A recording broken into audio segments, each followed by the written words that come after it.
जय महाप्रभु पिलामाने ईश्वरଙ୍କ कृपाରୁ ତୁମେ ସମସ୍ତେ ଭଲରେ ଥାଅ। ଈଶ୍ୱର ତୁମର ମଙ୍ଗଳ କରନ୍ତୁ। ପିଲାମାନେ ଆଜି ଏକ ନୂଆ ଟପିକ୍ ଉପରେ ଆଲୋଚନା କରିବା, ତାହା ହେଲା ତ୍ରିକୋଣମିତିର ଇତିହାସ। ଆଚ୍ଛା ପିଲାମାନେ, ଯଦି ତୁମମାନଙ୍କୁ ପଚରାଯାଏ କି ମାଉଣ୍ଟ ଏଭରେଷ୍ଟର ଉଚ୍ଚତା କେତେ, ତୁମେ ତୁରନ୍ତ ଉତ୍ତର ଦେବ 8.8 କିଲୋମିଟର। ଏହାର ଉତ୍ତର ଦେବା ତ ବହୁତ ସହଜ, କିନ୍ତୁ ଥରେ ଭାବିଲ ଆମେ କେମିତି ଏଭରେଷ୍ଟର ଉଚ୍ଚତା ମାପିପାରିବା।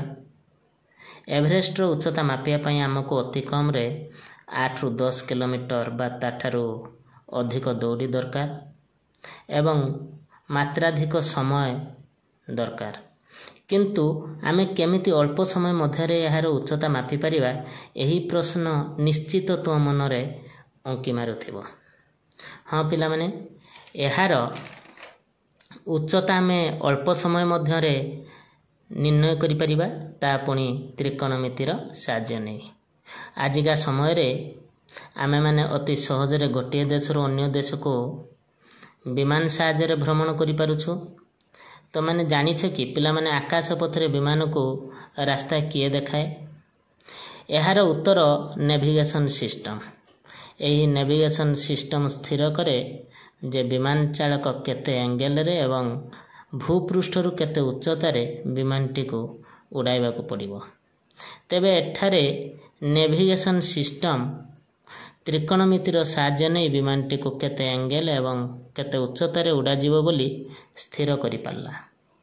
କେବଳ ଏତିକି ନୁହେଁ, ଟ୍ରିଗୋନୋମେଟ୍ରିର ସାହାଯ୍ୟ ନେଇ ଆମେ ବଡ଼ ବଡ଼ ଗଛ, ଅଟ୍ଟାଳିକା, ଟାୱାର, ପାହାଡ଼ ପର୍ବତର ଉଚ୍ଚତା ମଧ୍ୟ ମାପିପାରୁଛୁ।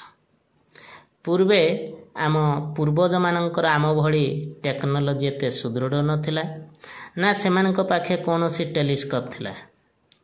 ତଥାପି ସେମାନେ ସୌରଜଗତରେ ଥିବା ଗ୍ରହମାନଙ୍କର ଅବସ୍ଥିତି, ଆମ ପୃଥିବୀର ବ୍ୟାସାର୍ଦ୍ଧ, ସୂର୍ଯ୍ୟପରାଗ, ଚନ୍ଦ୍ରଗ୍ରହଣ ଏସବୁ ସମ୍ପର୍କରେ ସେମାନେ ଅବଗତ ଥିଲେ।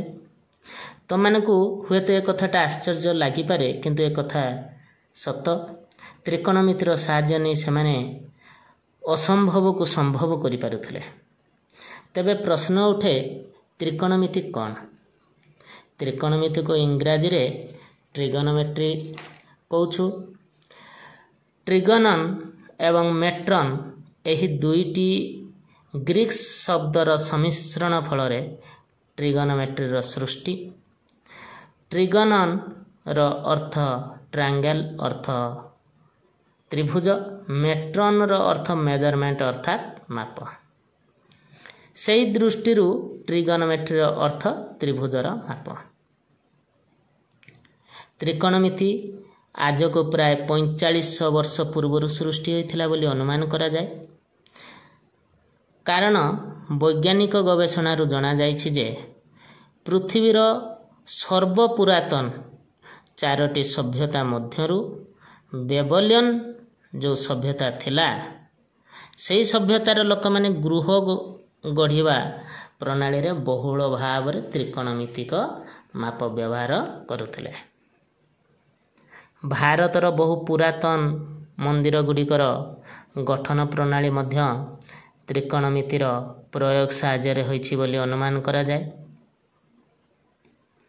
ବେବଲିୟନ୍ ସଭ୍ୟତାରେ ଲୋକମାନେ ତ୍ରିକୋଣମିତିର ପ୍ରୟୋଗ କରି ସମୟ ଜାଣିପାରୁଥିଲେ ବୋଲି ମଧ୍ୟ ଦାବି ହୁଏ। 19ବିଂଶ ଶତାବ୍ଦୀର ଭୂଖୋଦନରୁ ବେବଲିୟନ୍ ସଭ୍ୟତାରୁ ଏକ ମାଟିର ଇଟା ମିଳିଲା। ସେହି ଇଟା ଉପରେ କିଛି ଲେଖା ମଧ୍ୟ ଦେଖିବାକୁ ମିଳିଥିଲା। ପ୍ରଥମେ ସେହି ଖୋଦିତ ଲେଖାରୁ କିଛି ତ ବୁଝି ହେଲା ନାହିଁ, କିନ୍ତୁ ବହୁତ ଗବେଷଣା ପରେ ବୈଜ୍ଞାନିକମାନେ ଏହି ସିଦ୍ଧାନ୍ତରେ ଉପନୀତ ହେଲେ ଯେ ଇଟା ଉପରେ ଖୋଦିତ ହୋଇଥିବା ଲେଖାଗୁଡ଼ିକ ଅନ୍ୟ କିଛି ନୁହେଁ, ବରଂ ତା ଥିଲା ତ୍ରିକୋଣମିତିକ ଅନୁପାତ ସାରଣୀ, ଯାହା 3700 ବର୍ଷ ପୂର୍ବରୁ ଲେଖାଯାଇଥିଲା ବୋଲି ସେମାନେ ଅନୁମାନ କରୁଥିଲେ। ପ୍ରାଚୀନ ଇଜିପ୍ଟ, ଯାହାକୁ ଆମେ ମିଶର ଭାବେ ମଧ୍ୟ ଜାଣୁ, ପ୍ରାଚୀନ ଇଜିପ୍ଟ ବା ମିଶରର ଲୋକମାନେ ତ୍ରିକୋଣମିତିରେ ବହୁତ ଜ୍ଞାନୀ ଥିଲେ ବୋଲି ଜଣାଯାଏ। କାରଣ ପିରାମିଡ଼ ଏହାର ଏକ ଦୃଷ୍ଟାନ୍ତ ଉଦାହରଣ। ରିହାଇଣ୍ଡ ପାପିରସ୍ ନାମକ ଏକ ପେପର ଯାହା 1858 ମସିହାରେ ଦେଖିବାକୁ ମିଳିଥିଲା। ଏଥିରେ ପାଖାପାଖି 84ଟି ଏରିଥମେଟିକ୍, ଆଲଜେବ୍ରା ଏବଂ ଜିଓମେଟ୍ରି ପ୍ରଶ୍ନର ସମାଧାନ ଥିଲା। ପିରାମିଡ଼ ତିଆରି ପାଇଁ କିଛି ଇକ୍ୱେସନ୍ ମଧ୍ୟ ଏଥିରେ ଲେଖାଥିଲା। ଏହି ପେପରଟି ପାଖାପାଖି 4500 ବର୍ଷ ତଳର ପୁରୁଣା ବୋଲି ଜଣାପଡ଼େ। ଏହି ପେପରର କିଛି ଇକ୍ୱେସନ୍ରୁ ଜଣାପଡ଼େ ଯେ ସେମାନେ ଏହାକୁ ବ୍ୟବହାର କରି ନକ୍ଷତ୍ରପୁଞ୍ଜ ବା ତାରକାପୁଞ୍ଜମାନଙ୍କର ଅବସ୍ଥିତି ଜାଣୁଥିଲେ। ଗ୍ରୀକ୍ ଜ୍ୟୋତିର୍ବିଦ ହିପାର୍କସ୍ ତ୍ରିକୋଣମିତିର ଜନ୍ମଦାତା ଥିଲେ।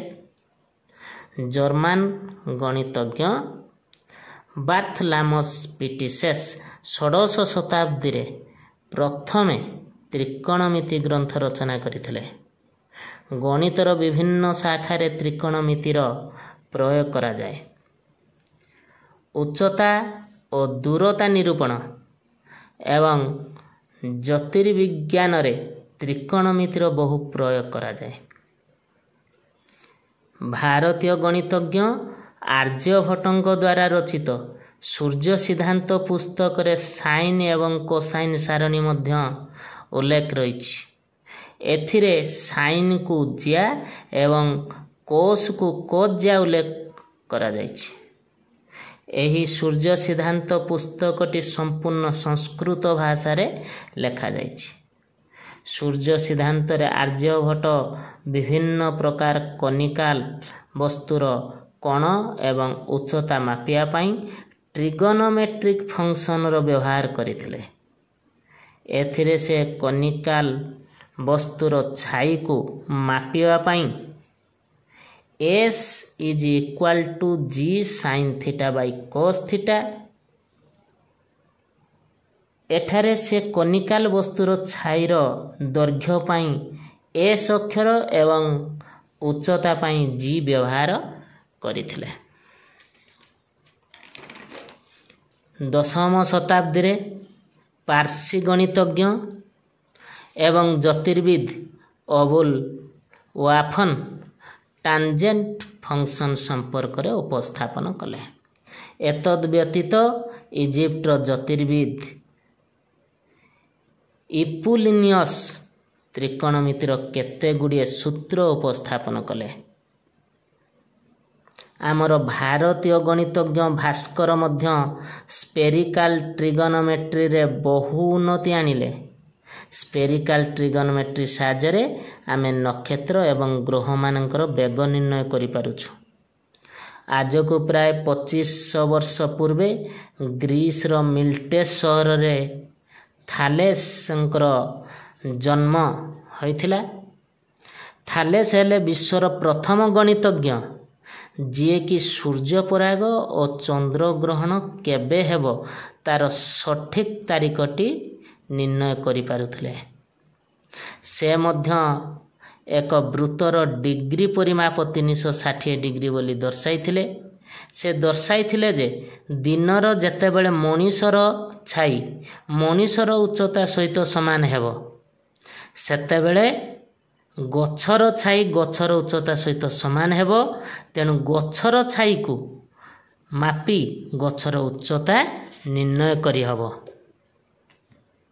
କିନ୍ତୁ ଥାଲେସଙ୍କ ଜନ୍ମ ହେବାର 300 ବର୍ଷ ପରେ ଅର୍ଥାତ୍ ଆଜକୁ ପ୍ରାୟ 2200 ବର୍ଷ ପୂର୍ବରୁ ହିପାର୍କସ୍ ତ୍ରିକୋଣମିତିରେ ନୂତନତ୍ୱ ଆଣିଲେ। ସେ ପ୍ରଥମେ ଟେବୁଲ ଅଫ୍ କୋର୍ସ ପ୍ରସ୍ତୁତ କଲେ, ଯାହା ପାଇଁ ତାଙ୍କୁ ତ୍ରିକୋଣମିତିର ଜନ୍ମଦାତା ବୋଲି କୁହାଯାଏ। ପିଲାମାନେ, ଏହା ଥିଲା ତ୍ରିକୋଣମିତିର ଇତିହାସ। ଆଜିକାର ଭିଡ଼ିଓଟି ତୁମମାନଙ୍କୁ କିପରି ଲାଗିଲା ନିଜର ମୂଲ୍ୟବାନ ମନ୍ତବ୍ୟ ଦ୍ୱାରା ଜଣାଇବ। ଏମିତି ଶିକ୍ଷଣୀୟ ବିଷୟବସ୍ତୁ ଜାଣିବା ପାଇଁ ଏହି ଚ୍ୟାନେଲଟିକୁ ନିଶ୍ଚିତ ସବସ୍କ୍ରାଇବ୍ କରିବ। ନିଜ ସାଙ୍ଗସାଥିମାନଙ୍କୁ ଏହି ଭିଡ଼ିଓଟି ସେୟାର କରିବ। ଆଗାମୀ ଅଧ୍ୟାୟରେ ତ୍ରିକୋଣମିତିରେ ଥିବା ସୂତ୍ରଗୁଡ଼ିକର ପ୍ରମାଣ ବୁଝିବା। ଈଶ୍ୱରଙ୍କ କୃପାରୁ ତୁମର ପ୍ରତିଟି ମୁହୂର୍ତ୍ତ ହସ ଖୁସିରେ ବିତିଯାଉ, ସୁଖ ଶାନ୍ତିରେ ବିତିଯାଉ। ଆଜି ପାଇଁ ରହିଲି। ଜୟ ମହାପ୍ରଭୁ।